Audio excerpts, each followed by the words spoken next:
احنا هنا شارع احمد ابو سليمان. المكان اللي احنا واقفين فيه ده كان فيه زباله كانت بتنزل تحت الارض 3 متر تقريبا، وكان الارتفاع فوق يعني يكاد يكون 2 متر تقريبا. كان في عندنا مشكله هنا في المكان، هنا مكان الصرف الصحي هنا البير ده، وفي الماسوره العموميه بتاعت الميه. رحنا قابلنا المهندس ماجد في الصرف الصحي في المحطه هنا، كان معانا برضه الاستاذ المحمدي عضو مجلس الشعب، ورحنا قلنا نحل المشكله دي ازاي. فصراحه الراجل اجتهد، قال انا من عندي عايزين احنا نرفع منسوب البير، وانا ممكن اعمل لكم منسوب البير، انما اعاده الشيء ونظافه الشيء والمنظر اللي احنا كنا شايفينه ده انا ما اقدرش اتصرف فيه كهيئه كصرف صحي يعني.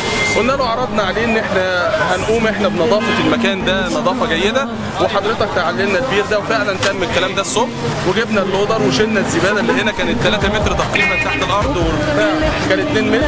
والحمد لله الميزه بقى والشيء الجيد اللي احنا فرحانين بيه قوي قوي، ان احنا اول ما جينا حطينا ايدينا هنا في المكان عشان نعمل المتفق عليه ان احنا يا دوبك نردم بس.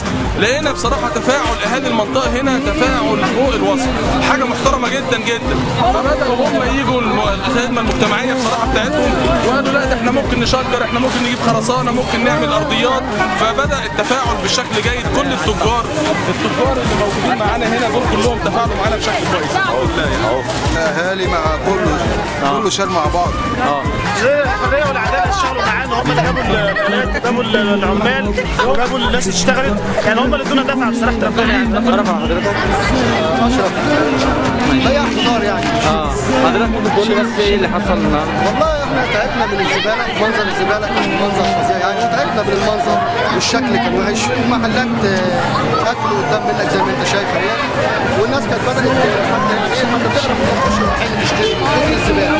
فطبعا رجال اهل المنطقه كلهم اتجمعوا وحاولوا ان هم يشيلوا الزباله في شوله ويحطوها على العربيات، ضربوا شجر وكده وحديد. طبعا يا جماعه الاخوان طبعا لما لقوا الوضع ان الناس بدات تشتغل فوقفوا جنب منهم واشتروا لهم الالات ووقفوا معاهم لحد ما انت شايف الوضع زي ما هو كده موجود. ايه رايك في الوضع كده؟ لا كده احسن بكتير، حتى الناس يعني تقدر تخش محل تشتري محل فاكهه، تقف تشتري خضار، يبقى واقف على محل الخضار عندي عشان الريحه مش قادر يقف يشتري يعني. حتى الفتره بتاعت الشراء بتاعته ما بيحدش يقف دقيقتين وعايز يجري من الريحه، لكن دلوقتي الناس واقفه براحتها وزي ما انت شايف المنظر.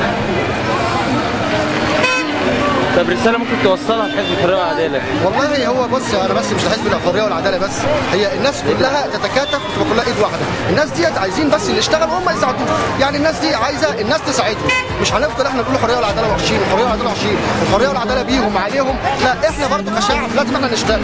والناس دي ما عندهاش مانع ان هي بتشارك في الشغل، ما عندهاش ان هي تمانع. انا ممكن احط جنيه في حاجه، هو يحط جنيه عليا يبقى 2 جنيه نشتري شجره، لكن هو مش هيحط جنيه من غير ما انا ما احطش حاجه. لا الراجل دوت في راجل برضه لم فلوس من الناس ولم فلوس من المحلات، فهم جم لقونا شغالين فساعدونا وساهموا، يبقى كده الشغل الناس اللي ماسكه شغل مظبوط. لكن هو طول ما هو شايف ان انا سلبي وما بجيبش وما بشتريش ومش عايز انضف، طب هو هيعمل ايه ولا ايه ولا ايه؟ واحنا في الاخر نتكلم نقول دول وحشين، دول بيهم، دول عليهم، ما بيعملوش، ما هم مش هيعملوا كل حاجه في الدنيا، ما هو ده شعب، لازم الشعب يشارك وهم يساعدوا مفيش مانع، يبقى الناس اللي ماسكه كده شغاله. لكن احنا كل حاجه هنقول هم هنقف ومش هنتحركوا وهنرجعوا لورا ومش هنتقدموا لقدام ابدا. ايد واحده الاخوان برضه وقفوا معانا واحنا برضه وقفنا معاهم وعملنا برضه انجاز من زباله الى زرع.